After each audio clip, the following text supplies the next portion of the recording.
l'intérêt d'une désignation d'un bénéficiaire chez un notaire, c'est que ça permet de préserver le secret de la désignation. Mais c'est cela son seul avantage, et nous allons voir pourquoi. La question que l'on pourrait se poser maintenant est la suivante. Après tout, la désignation de plusieurs bénéficiaires dans une clause bénéficiaire est une manière d'organiser sa propre succession.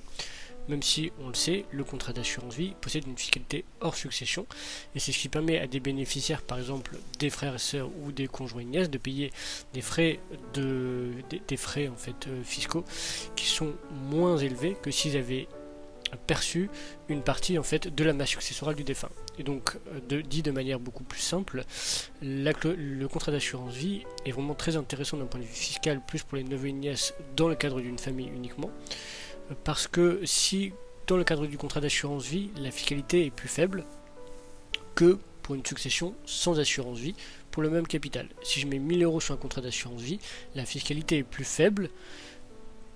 Donc en fait, mes frères et sœurs ou mes neveux et nièces percevront plus de capital que si j'ai 1000 € dans ma masse successorale et que je lègue à mes frères et sœurs ou à mes neveux et nièces. Là, ils paieront plus de frais de succession. Le deuxième intérêt du contrat d'assurance vie, rappelons-le, c'est que quand on nomme une tierce personne, une personne autre qu'un membre de sa famille, un ami, un parrain ou une autre personne, ça peut être une association également, eh bien la fiscalité sera plus faible que les frais de succession. Donc la question qu'on pourrait se poser, en tout cas nous, pour ce que je voudrais aborder maintenant, c'est la question suivante. Après tout, donc quand on nomme une personne dans son contrat d'assurance vie, on prépare sa succession.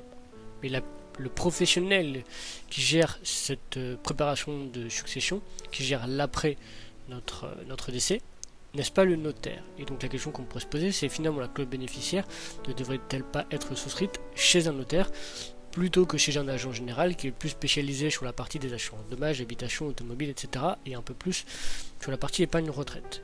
Eh bien, il existe une clause type bénéficiaire qui le permet. C'est, selon testament déposé chez Maître X, notaire à tel endroit.